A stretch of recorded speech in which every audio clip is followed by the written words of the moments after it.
Welcome to the Urban Wine Club podcast. Pour a glass, sit back, and enjoy the show.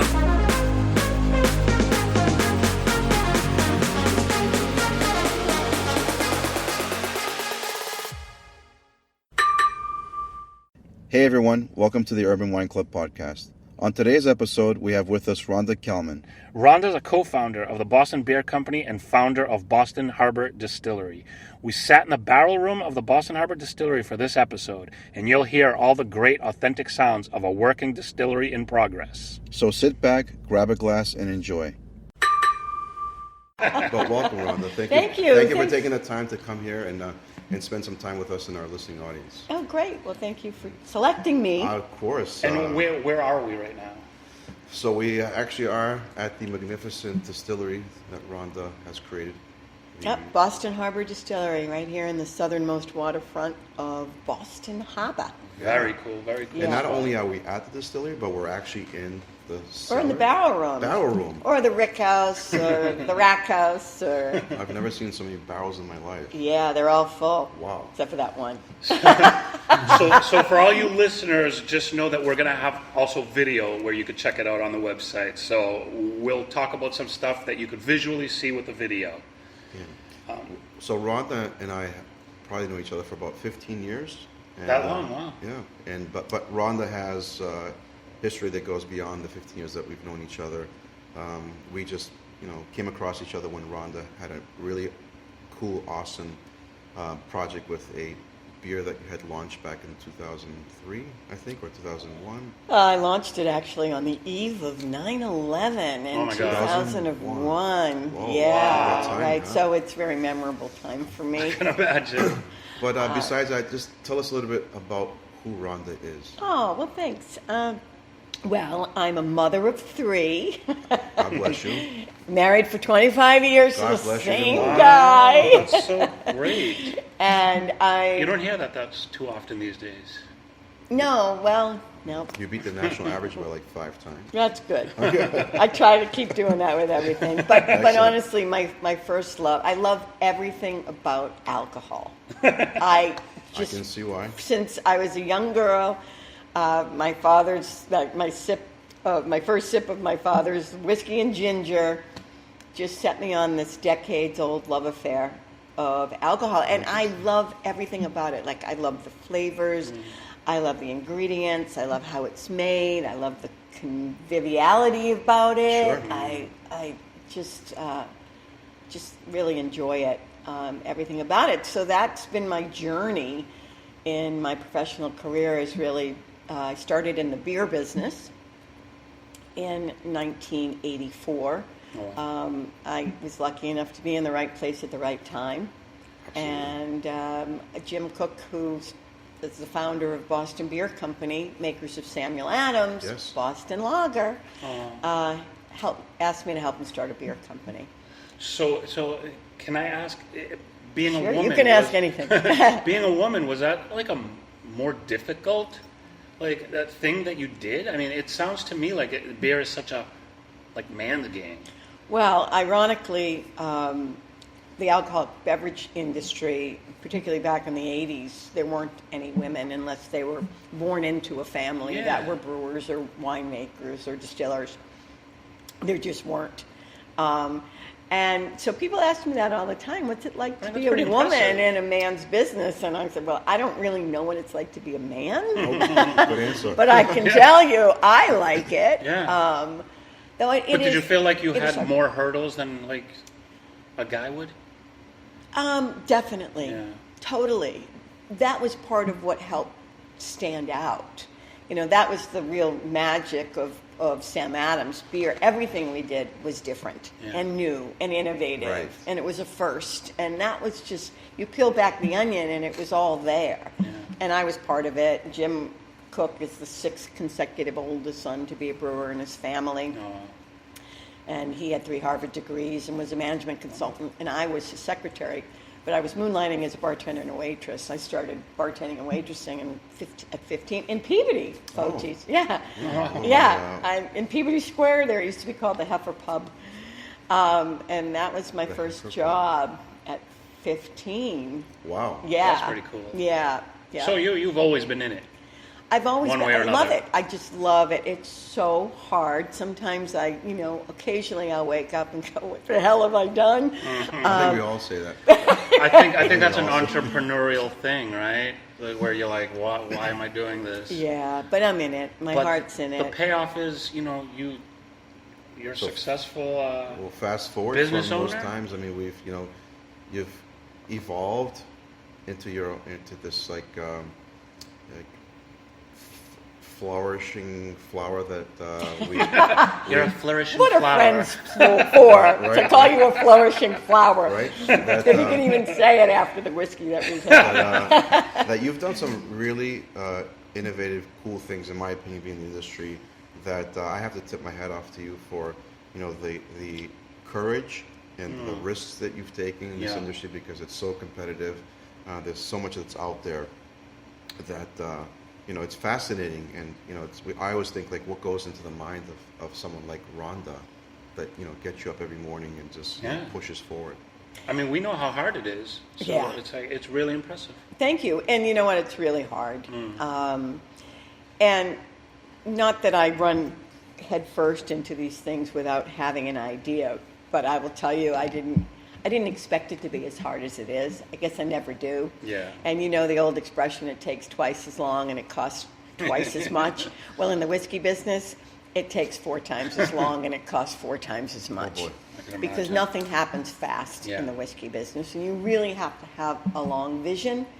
And I mean, you think about this pre-Civil War era building with 40-foot ceilings. There's 11,000 square feet. There's people distilling. There's people bottling. There's people, doing the books. There's people selling. There's bartenders. All lot those of people moving have to get parts. paid. Yeah. And I don't get a return on my investment in these barrels for some years. I can imagine, yeah. And so that's the real interesting piece. And I knew that, but now that I'm really in it, so, I think about 3 years from now, making sure I have enough whiskey. Yeah. Yeah. No, you Yeah. put it in a way like, we're in the industry, but never think of it that way. Yeah.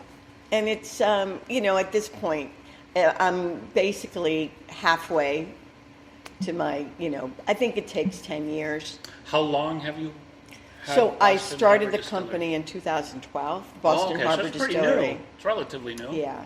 So just to back up, Backtrack, yeah. I went for Boston Beer Company. Yeah.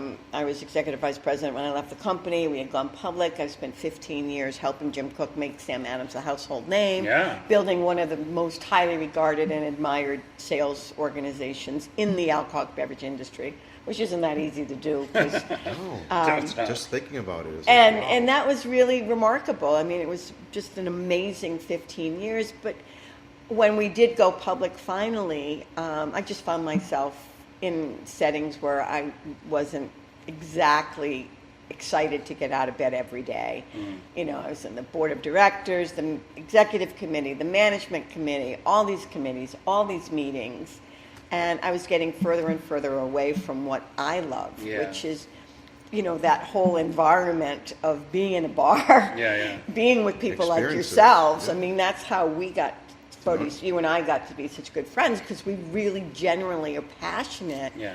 about the consumer experience, about providing something, offering something different that doesn't exist. And if it has to be better or different or just stay home. I Yeah. agree 100%. So that led me to leave Boston Beer Company, and then I was inspired to start another beer company. I didn't leave to start another beer company. It just happened that the world's expert on yeast maturation, Dr. Okay. Joseph Awades, called me up. He was Jim Cook's brewing consultant, and Okay. asked me to help him start a beer company. Oh, wow. And so we created a beer called Edison. It was a light beer that was made from scratch to be light. Oh, wow. And that's how I met this young man Yes. at Mezek in Charlestown. Charlestown. Ian Paul Delios, and who was just here, ironically, the other day And with his That's- donuts. That's one of our previous And guests. who our listeners Yeah. have heard on our previous podcast. And so we're going to be doing some donuts together, which is really fun. Cool. But that was, and I launched it on the eve of 9/11, and that was when it really, really got hard. It was a new light beer. going after the giants. But long story short, I really love to innovate. Like, again, why do what everybody else is doing unless you could do it better? So I created the first ever beer with caffeine. And it's not what you think, but it was a beautiful 5% alcohol, craft brewed Pilsner beer in a beautiful brown bottle with trace amounts of caffeine. And it was called Moonshot. Huh. And it was $100 billion of beer consumed annually. And today it's 110 billion of beer consumed annually in the United States alone. Wow. And if you were a beer lover and you wanted a little pick-me-up, depending on what time of day you wanted that, you would have to leave beer to go to something else. Yeah. So Dr. Wades and I, created Moonshot, and we had a patent in 4 countries on the process of adding caffeine to beer and ale. That's wild. And so, unfortunately, I'm not the brewer, but I know enough to be dangerous. But Dr. Wades was, and he unfortunately was sick. He's in his 80s, and he was dying. And he told me to go see this other brewing consultant who ended up actually giving the process that we use to impart malt beverages, which is beer and ale, with caffeine. And that was Four Loko and Panther Juice. Oh, wow. And they ended up getting us all shut down. Yeah, I was going to say that. So if you go to the TTB website, it's the only thing since Prohibition that actually has been banned. There I am. God. That's funny. But, like, I'm a mother of 3, and I don't, you got to draw the line about where you make money and what you do is right. Like the FDA should have regulated it instead of banning it. They should have said parts per million of caffeine to percentage alcohol. If you go over that, you're done. But they didn't. They just outright banned it. But that silver lining is it led me here. Okay. Because my first love was always whiskey. Correct. And when Jim Cook asked me to help him start a beer company, I said, you know what, Jim, the only problem is I don't really drink beer. I like whiskey. Yeah. And so he promised that he would make something that I would like, and of course he did. And, but whiskey, ironically, starts off as the same process as beer. Interesting. I never knew that. So I've trademarked the evolution of beer. Oh, cool. Oh, wow. Yeah. Because that's what it is. But that's really for the Spirit of Boston line that we have, which is actually, we're taking Sam Adams beer. We've distilled some Trillium. We'll do some other probably locally made beers, and we'll distill them, which is really, really interesting. I think I saw something on the way in here, walk into the distillery. Called the Spirit of Boston. Yes. Yeah. And that's what we do. We take finished beer right before it goes into a bottle or a keg, so it's the freshest beer you could possibly find. Because beer goes downhill once it's in the bottle. It doesn't age well, doesn't travel well. It's like a new car going off the lot. It loses its value. That's what I love about whiskey. I know, and I'm actually responsible for giving the thumbs up to everything that goes into the bottle. So I know once it goes into that bottle. Cheers to you. Cheers. Cheers. That's the great thing about whiskey and spirit in general. So I'm just going to jump in and say something completely unscripted and off the cuff. I don't drink much hard liquor. And I took a sip of Forte's drink, and I requested a glass myself. It is so good. It is so smooth. And none of the stuff that, turns me off of whiskey. Yeah. That's an honest to God opinion right now, because I'm having it right now. Well, thank you. I just wanted to just say that, because you could ask anybody. Ask my wife. Me having some whiskey, she's like, no way. Wait till you go home and tell him. Yeah, it'll be on. We'll have to take a picture of you. The evidence. Well, that's kudos to my distillers. They're fantastic, and Absolutely. The passion and the quality is there. So, unfortunately, New Century Brewing Company, which was the name of my beer company that made Edison and Moonshot, was the first brewing company of the millennium, I think, which is why I named it New Century. I just lost heart after they shut down Moonshot. But the silver lining is it led me here to Boston Harbor Distillery and my first love, which is making whiskey. See how things work out in life. See? Yeah, that's great. Full circle. Now here you are. And we're in this amazing building that has some history to it, correct? Yes, that's what I knew I wanted to make whiskey. My husband's a builder, so we were out looking for a distillery one day out in Southie and South Boston, and the traffic was so bad on the highway. He's like, let's go down there to have a cocktail. There's a Venezia restaurant in the Boston Winery. Yeah. That's the boiler we're distilling right now. That's pretty cool. So we rolled in, and there's this beautiful 11,000 square foot building that was all boarded up and dilapidated, falling down, which happened to be a junk collector's warehouse at the time. And he said, there's your distillery. I'm like, that piece of shit. And he's like, that piece of shit. So we came in the next day with the landlord and, absolutely fell in love with this building. Yeah. And I knew I wanted to make whiskey, but I did not have a brand idea. And a New Century Brewing Company and Boston Beer Company, of course, we had brand ideas that we built a business around. This was real special because I was building a business. I didn't have a brand, and I was going to just make custom spirits for enthusiasts, aficionados, restaurateurs, the Total Wines of the world. Right. And as we were in here, like painting and working one night, it literally came to me, well, why don't I make a whiskey and call it Putnam? Because this whole 18-acre parcel here was built by Silas Putnam. And that Putnam is a very big name in New England. Silas automated the horseshoe nail manufacture. Oh, really? And he supplied both sides of the Civil War. Wow. He had government contracts right here So where they we're made sitting. horseshoes here They made horseshoe, in this building. It's crazy. horseshoe nails. Nails. Yeah, the nails. The nails. Yep. Isn't that awesome? That is really cool. Horses and whiskey are somewhat, the imagery is somewhat inextricably linked, and I thought, how the hell am I ever going to get horses in Boston together? And there, sure enough, it was in the walls the whole time. That's so funny. So the logo on the label is actually from his business, both of them, the horseshoe and the P, and the horse and rider was from his company. The horse and rider actually is his uncle, there's some lineage in the family, and that is General Israel Putnam, who fought in the Revolutionary War. And the folklore is that's him leaving a tavern in Connecticut. Wow. So it's truly a New England brand. Yeah. And Yeah, I love it. so that ended the custom spirits idea because now we're making tons of whiskey. But this one's interesting. We haven't had this one yet. This is the first whiskey we ever made, which is it's a malt whiskey. It's done in the same Scottish style of single malt. Okay. And there's lots of rules, by the way. Whiskey is the most regulated business in the country. Okay. It goes way back to George Washington, who was a distiller in the 1700s. He actually made rye whiskey, was America's whiskey. Did you know that? No, I didn't know that. Bourbon came 50 years later. Oh. So bourbon, by law, has to be made with a majority of corn. Corn, right? Yeah. Yeah, and aged in new white American oak barrels for a minimum of 2 years.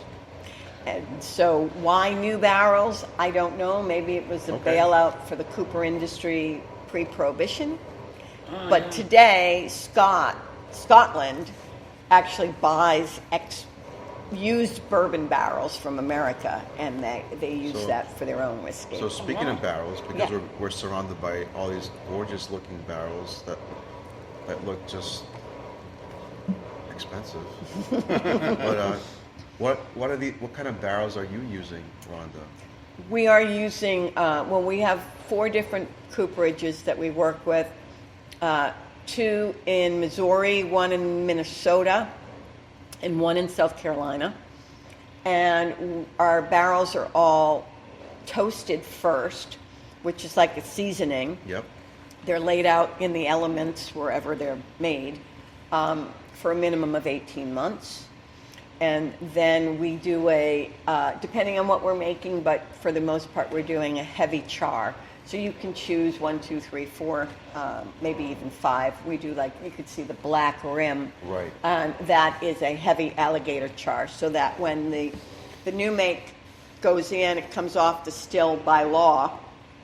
Whiskey has to come off at 160 proof, and vodka, by law, has to come off at 190 proof. So that's why vodka's cleaner Yeah. and basically tasteless, because Yeah. you're stripping out all of those good flavors. I call Yeah. it an alcohol delivery system. There you go. But I like flavors in mine. It's like the Yeah. IV version. Right, Get it right to you. right, you see it. Vodka and soda, could you get any less tasteless? No, hook me up. Or more tasteless, I guess. So the thing with whiskey, but by law, it has to go into the barrel at or below 125 proof. Yeah. So it comes off at 160, then we smith it down with demineralized water, and then it goes into the barrel until ready. That's so cool. Yeah. And hence this. So this delicious, first smooth- whiskey that we ever made is 100% malted barley. So it's two-row malted barley that's been, it's just really great quality. We get it from the same barley maker that I got my beer malt from. Okay. And that was Breese Malt. And they're in the best growing region of the United States. It's in northern Wyoming and southern Montana. But we also add, we use like 20% of a chocolate malt, which was the mash bill, which it's called when you build a whiskey. Yeah. You know, it's basically the grain bill. Down the street in Lower Mills, Dorchester, is the Walter Baker Chocolate Factory. That's right. And that is America's oldest chocolatier. So that was the inspiration for the mash bill. Is that by Adams Street in Dorchester? Exactly. Yeah. That's That's so exactly cool. where You're it is. like- you're like- So we call it, you know, all of our stuff is New England style. And that was, you know, as I got into it, I knew I wanted to make whiskey. I was in love with whiskey. I am really even more. It shows. Like, I feel it just from listening to you. Like I said, I've tried whiskey a million times, just no interest, and I'm like, pour me a glass. Yeah, we get that a lot. You know, we're open for tours for the public. We do Yes. VIP tours that you can book online. But people come in and they're like, I don't like whiskey. And we're like, you know what? This is the place to try it. Just for the audience, what's your website? It's BostonHarborDistillery.com. Okay. Thank you. And they do. They try and they go, wow, that's good.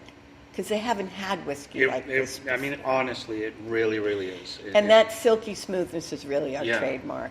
That, and, I yeah. mean, that you already sold me. Yeah, well, you have to try this one too. This is just a beautiful, you know, this Gem. really big, rich, chocolatey toffee. Oh wow. It's gorgeous. You could actually smell it. Smell it. Oh wow. Smell that. Isn't that good? Yeah. Yeah, This is I think- this is 100 proof. So the rye that we've been sipping on is 86 proof. So this is 14 Oh wow. proof points higher. I mean, I've had my share of whiskeys, scotches, what have you. I mean, I don't think I've had anything that really compares to either or. From a textural, flavor, quality, it's so palatable that whether you're Yeah, so whether you're a novice, But that's the thing, like, Or whether you're I'm just an saying, I expert. like the taste of it, period. He can actually give a good description of why it's good. there's just everything about it. I mean, from from the introduction, like once something hits your palate, it's all about sensation, Yeah. and the sensation is what leads to everything else. And then you have flavors, and you have your finishes, but it's so well balanced that I have to, commend you on the whole process that you just mentioned. I mean, I've seen a lot of production out there that, they rave about how they're considered, of the best, and sometimes it's like, yeah, it's good, but it's not that good Yeah. because of it's not as balanced as what you have here. Yeah. And some people don't like balance. I mean, it's like the same as the beer business, Right. There's all like sour beers and Yeah. gozes and, things I think those that- are just trends. I rarely see folks that actually are dedicated and loyal to certain styles. Mm-hmm. But when it comes to whiskey, though, I beg to differ. I think there is something about whiskey that really settles in with consumers. I mean, obviously everyone likes to explore. We do live in times where there's variety, and we're Lots always of choice. curiosity and choices and so forth. But I think this brings it back to the basics.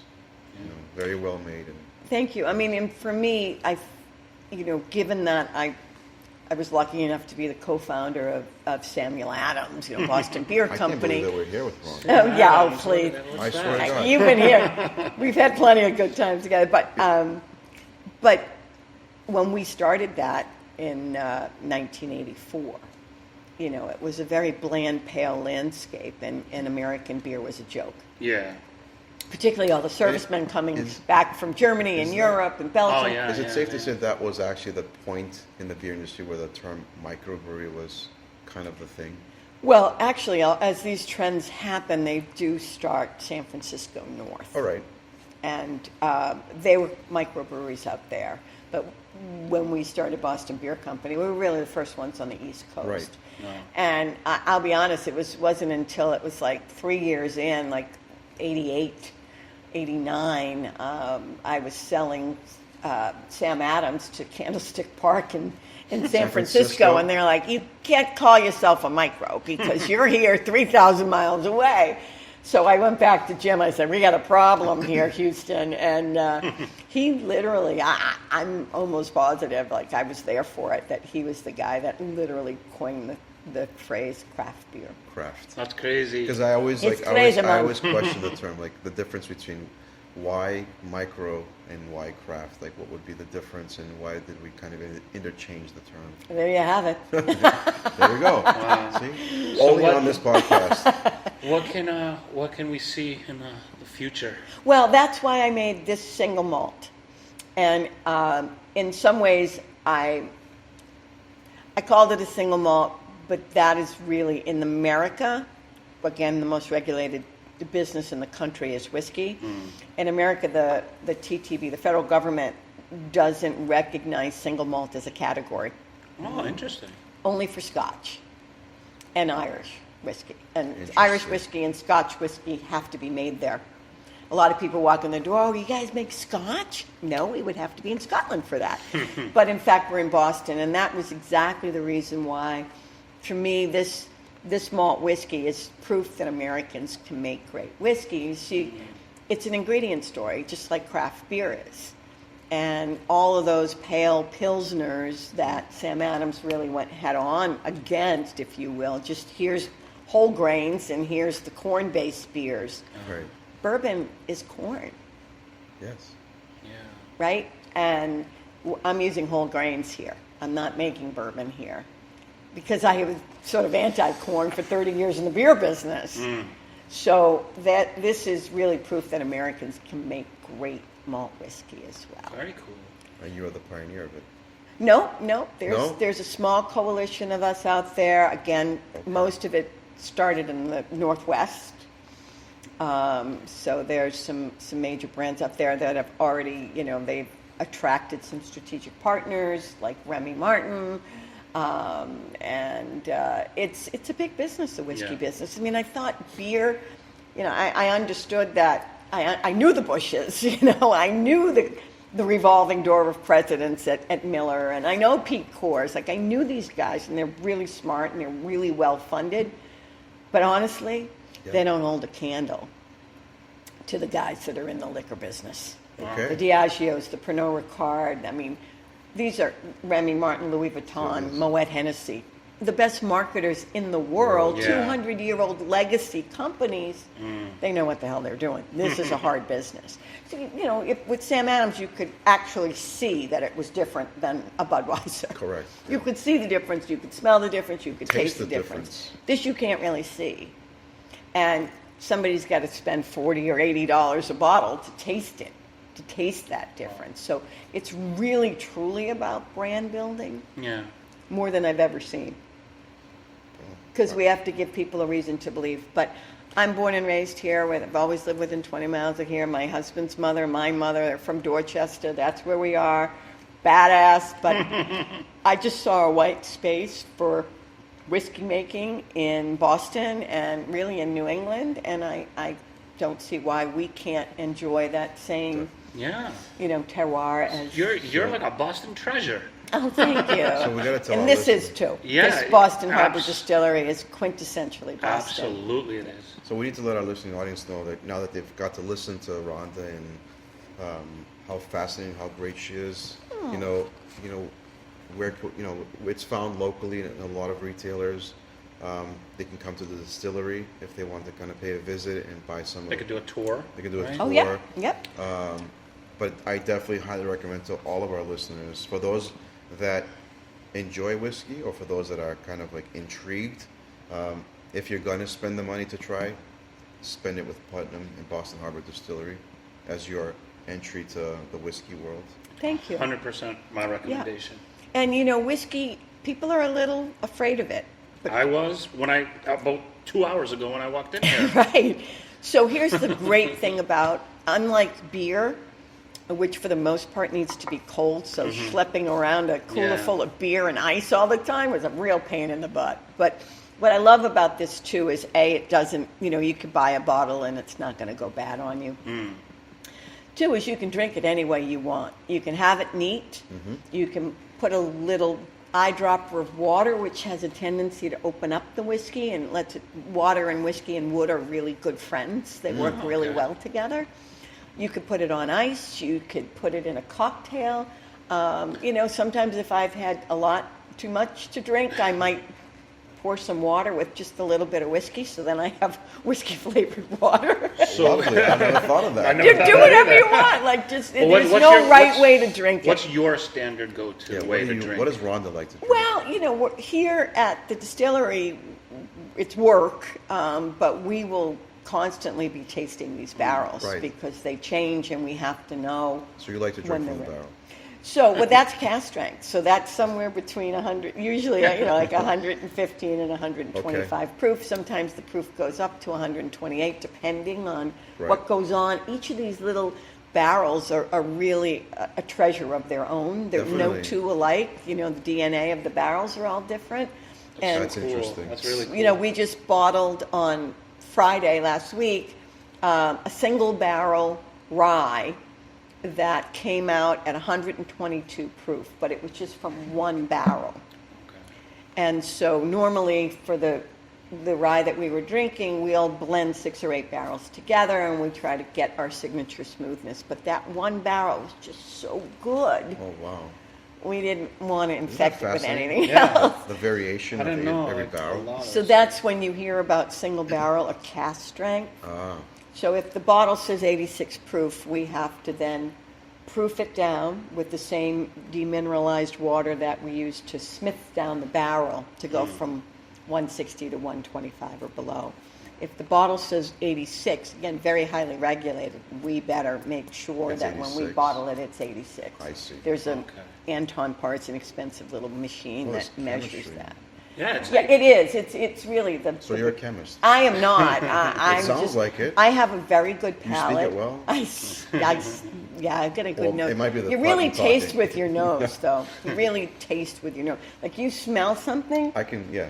and then you can get a sense of what that is going to be Yeah. on your palate. And often some whiskey from Texas, for example, like I literally smell, manure. Because it's in a farm, it's on a farm or barn or horses or pigs or whatever's around there. And some people love that. Yeah. It's not for me necessarily. I'm a little bit more refined. I like the softer, silkier stuff. But there's so many different ways to enjoy whiskey, and that's really what this is. This place was built to be a center of education, which Boston is for the world. Yes. And why not have it here for whiskey? And we also make small batch rum, and we make liqueurs, and we distill beer into what tastes like whiskey. And I certainly got a yeah. fascinating education today being Yeah. here. Well, thank you for being here. No, thank you for having us. So I wanted just to mention again the website, bostonharbordistillery.com. The address? The address is the port on Boston Harbor, which is 12R, as in rear, Erickson Street, It's a very It's cool in the spot. Neponset section of Dorchester. Yeah. You have to go through a neighborhood. Please respect my neighbors.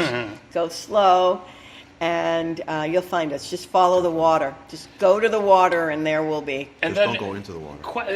It's a great room out there. You have events here? We do, yeah. We actually, right before the Improper Bostonian went out of business, they awarded us the best event It's a space in gorgeous Boston. space.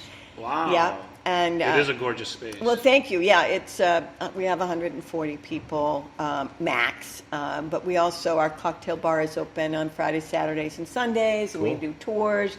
You can sign up for really a deep dive VIP tour that brings you into the barrel room and takes you right up close to the still and all kinds of good stuff. That's a great tour to take, I think. Wow. And then people could also have events here themselves. They could rent Yes, it out. yes, we have great. weddings.